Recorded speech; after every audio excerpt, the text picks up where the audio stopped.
So now I would like us to move over to hear from Kevin Kimwelle. It's a great opportunity to learn from a community architect, and it moves us into a very practical realm of how do we do this in reality. There were a lot of comments on the chat about how do we actually do this? How do we move from theory to practice? As a community architect, researcher, and social innovator in sustainable development, Kevin began his architectural studies and his professional experience in Kenya. His focus has led him into community development work in South Africa, where he's currently based. His doctoral research in the use of alternative design and technology as an agent towards social change merges the environmental aspects with the socioeconomic impact and applies a transdisciplinary and multidisciplinary approach. It engages several academic institutions, Nelson Mandela University, Cape Peninsula University of Technology, with Wismar University in Germany, and Lawrence Technological University in the USA. His work emerges from the foundation of a people-centered design approach, responding to the urgency towards social justice through activism, and works with business, environment, and technical studies for a holistic application. Well-traveled in the Eastern, Southern, and Africa and Central Europe, his work explores alternatives in both a design and development approach, grounding the green agenda in sustainable solutions. He's been nominated for the 2017 Design Indaba's Most Beautiful Object in South Africa. In 2018, he won the SAPOA Award for Overall Transformational Award. In 2019, his Education Center won the South African Institute of Architects Regional Award. He's been featured in Architectural Record magazine, Metropolis magazine, The Guardian newspaper in the UK, and the Mail and Guardian, to mention a few. Kevin, welcome to the webinar, and thank you for your participation. We're really looking forward to your presentation. Over to you. Thank you. Thank you very much. So the work I do explores alternative design and technologies, looking at materials and engaging communities in that exploration, basically co-creating with the communities I'm in to see whether we can advance a design that is actually very local based. I'll talk about several projects, and I'll start with the Joe Slovo Community Project. Just to give you a bit of context, Joe Slovo Community Project, when I started working with them, were a community in transition, meaning that the community had just basically reblocked. Everybody had kind of gotten their piece of land, but there was no services. There was no water, electricity. Most of these facilities were shared, a tap amongst about 100 houses. The roads were not tarred. Electricity was kind of still, as you know, in our South African context, was kind of being legalized and kind of been distributed within the community. And when I got there, it's very interesting to get involved in these projects, because when you arrive, there's different perceptions of who you are, and it takes a bit of a while actually to get past those. As I engaged with the community, I mean, at the very beginning, when I asked them what they needed, they spoke about stadiums, shopping malls, theaters, and such like things. And I think this is where the test of time really kind of gets rid of those, and you're able to actually start talking about what they truly need. And in that process, we started talking about the realistic things, just bearing in mind that I was coming in from an NGO background.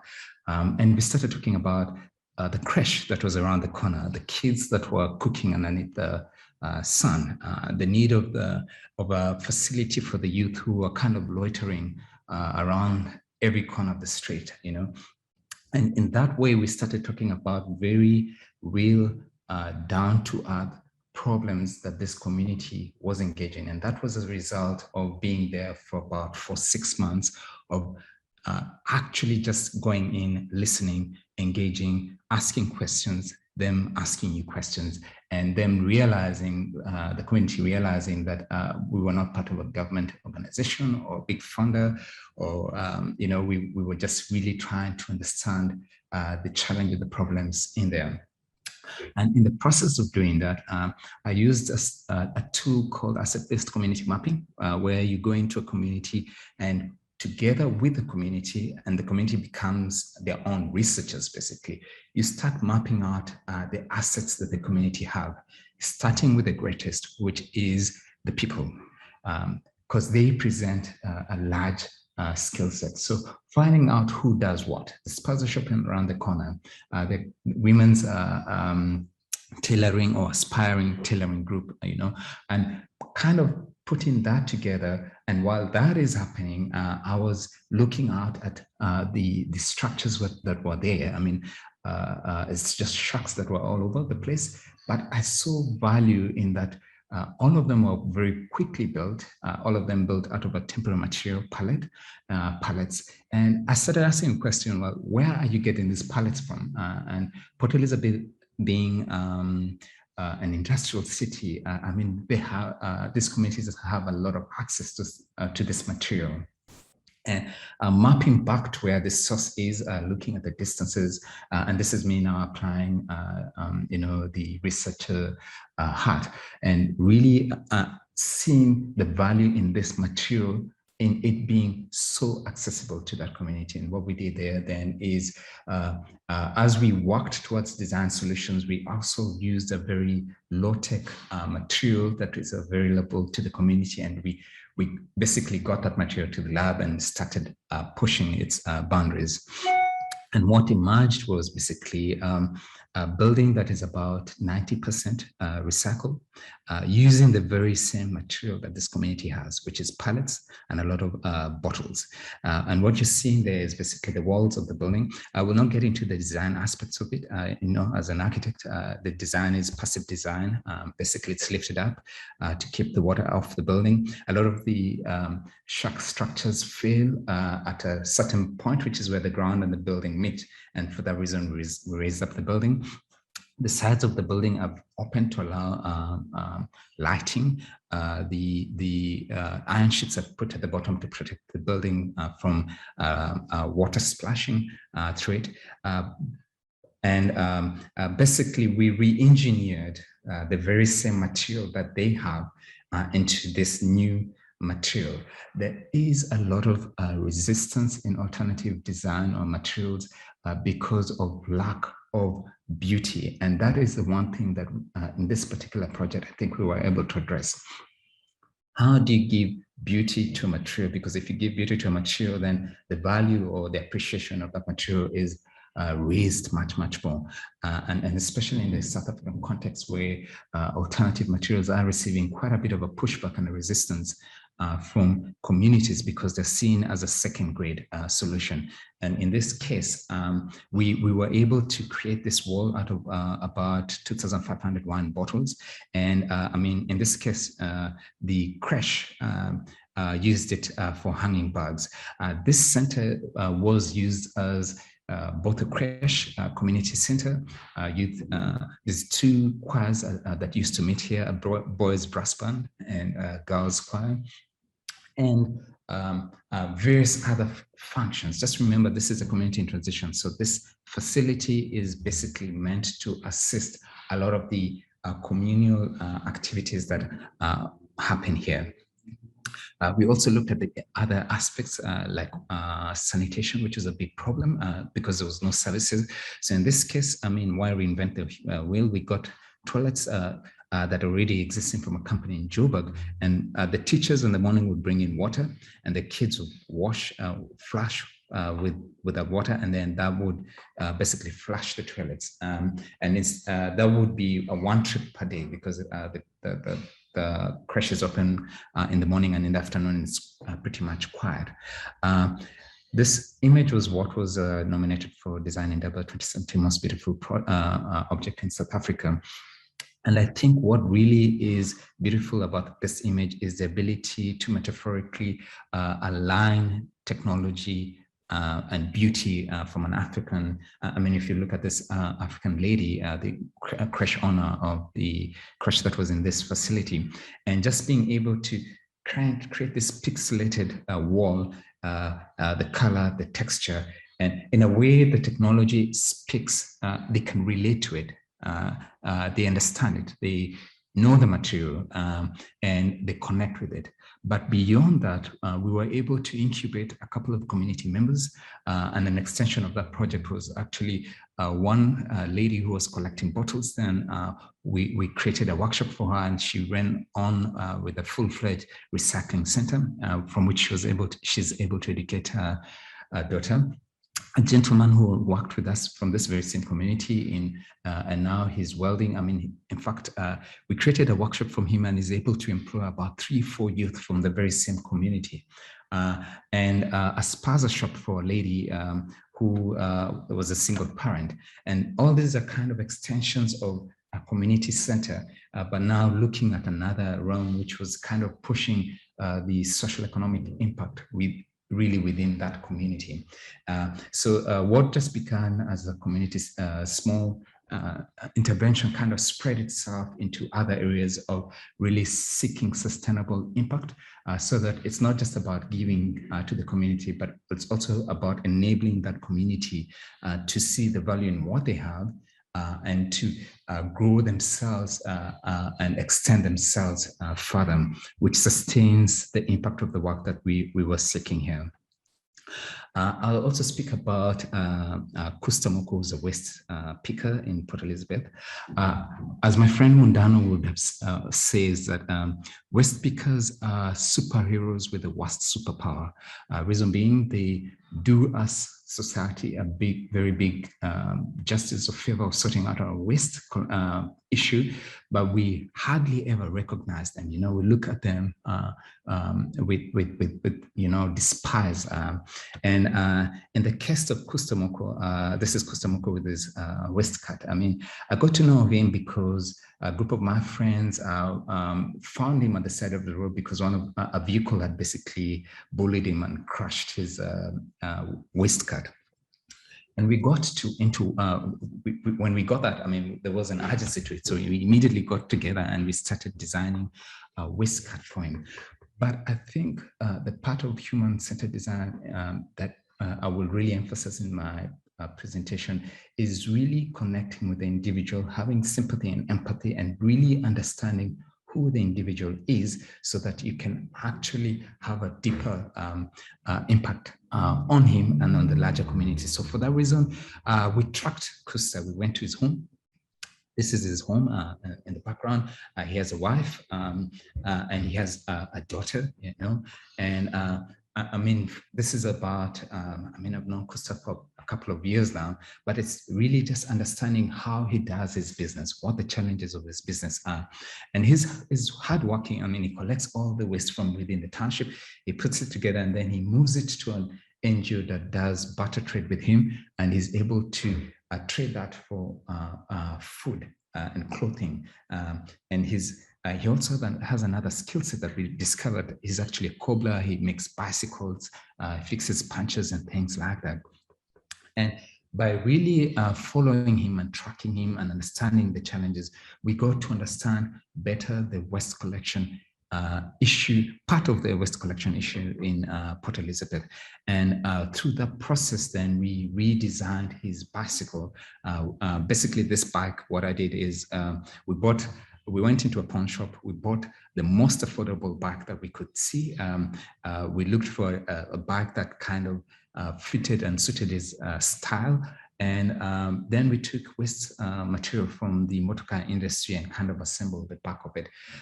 But I think the co-creation process with him and really engaging with him to see what would work. How do we charge the bicycle? Where do we store the bicycle? What does having a bicycle like this mean for him within that community? Issues of security and safety.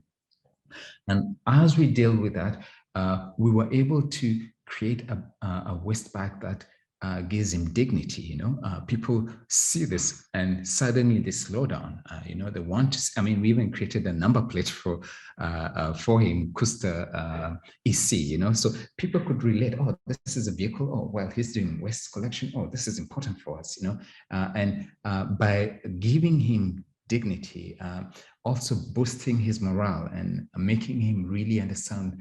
Well, not making him understand, but making him realize the role he's playing, you know, giving him pride in this project. And by the way, as part of us engaging with him, we realized we started engaging with the NGO that he was doing barter trade with, and they were being shut down by the neighborhood because this NGO is in an affluent suburb. And the neighbors were kind of tired of all the waste flying all over when it's windy in Port Elizabeth. So we got in very quickly, and within a span of a month, we built in a temporary structure for the NGO so that Kusta and others could still continue to trade, and just changing the perspective of that affluent community to really understand the importance of waste collectors. And and that's what I mean by touching an individual, but extending to ourselves to really know the deeper challenges and problems, because as you address those and as you bring that together, you really get, let me use the word, a product that is much more efficient, much more effective, and that really touches the life of the individual. By the way, we have since, with a group of students, gone to Kusta and built him a home made out of recycled material, which I will not feature in this presentation because the next presentation talks about a similar project. I'll talk to you about Gogo Selina. I call her, she's in that range of a forgotten South African generation. She's somewhere between 70 and 80. She falls away from being able to get an RDP house, especially because during the apartheid time, she was able to get this one-roomed structure, which is where she's lived in since I think it's 1956. Let me just swap my screen. Give me 1 second. So we got called, can you see my screen? We got called in, let me get it again. Kevin, we can see it. Great. So we got called in by the community in this case. So just remember, previously we would go and scout for projects. This was a different approach. We got called in by this community about an old lady, Gogo Selina, whose roof was literally collapsing on them. As I said, she's lived in this structure since 1956, which makes the structure quite old. This is one of the only townships in Port Elizabeth that was not moved. And she had extended the front and the back of it. Her daughter had died during childbirth. So she was taking care of her 15-year-old granddaughter. And this is just basically the environment she was in. So after a lot of deliberations and engagements with the community elders, the councillor, and the funder for the project, who was then Isuzu Motors South Africa, stepped in and said they would like to do something. So we started looking at solutions, and I think the one was really understanding Selina's challenges, Gogo Selina's challenges in terms of her daily life. We also, in the process, I discovered that she had green fingers. Her house was always super clean and neat. And but there was a challenge of the 15-year-old, you know, basically they would cook in the same table that she was studying in. It was just very small, crushed, very small space that, in my view, was crushing the dream and possibility of this 15, 16-year-old girl. And I guess we were called in to basically fix the roof. And well, our hearts kind of jumped over the fence, and our bodies had to kind of go through the fence. So we dragged the entire community and the founders from basically fixing a roof to creating a home and a possibility and hope for this family. Again, we use a lot of recycled material. In this case, this swing door is made up of 2 windows that we got from one of the recycle yards. We rebuilt the structure. This is the old structure component. So eventually we took off the old roof, and we kind of, here we're trying to match the 2 roofs. And this is the final design that you're looking at. There is layers to this that the one I'll speak to is the issue of, in South Africa, of gender. And in this case, I mean, the design is a passive design. It brings in light, it's bright, it uses as little energy as possible. But we had an issue of security because we were creating this very huge, open, transparent building. But how do we deal with security? So this building basically closes down at night. It's able, through these sliding doors, we're able to secure this lady and her family. The whole building is about 95% recycled.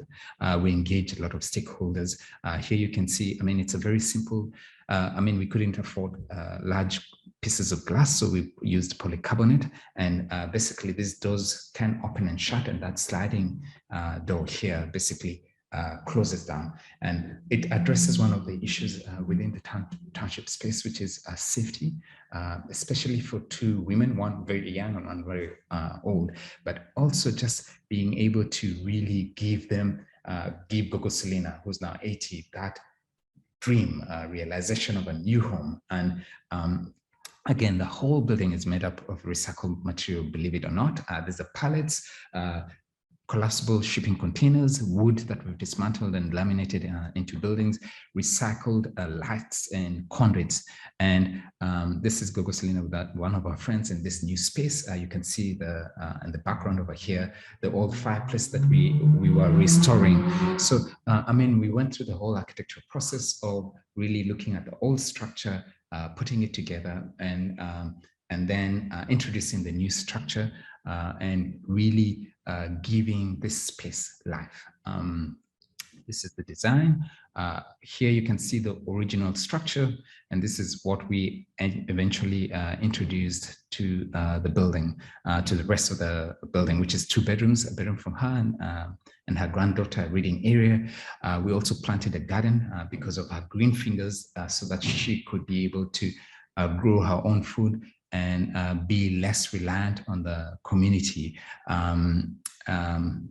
That's passive design. I will not go through this so much. I think just being able to pull the value of recycled material and being able to put that in a building and translate that in a way that people could understand. And I think throughout the project, and by the way, we realized this through the COVID times, which slowed down the project, but it also gave the community the opportunity to ask questions. And I mean, we've received so many requests by the community. Can you build me one of this? And we'd be like, no, we're actually, this is a special project just for this one lady, which we are doing for experimentation, but also getting an interest and an appetite in the middle class community within the township. People coming and say, I can buy this. I would like you to build this. I will, I'm keen in having an alternative building, which is different.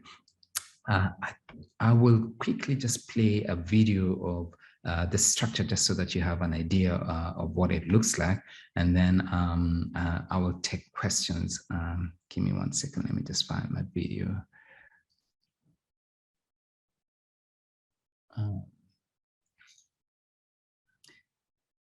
I'm struggling to play my video. I think I'll stop here. And then I'll take some questions back to you.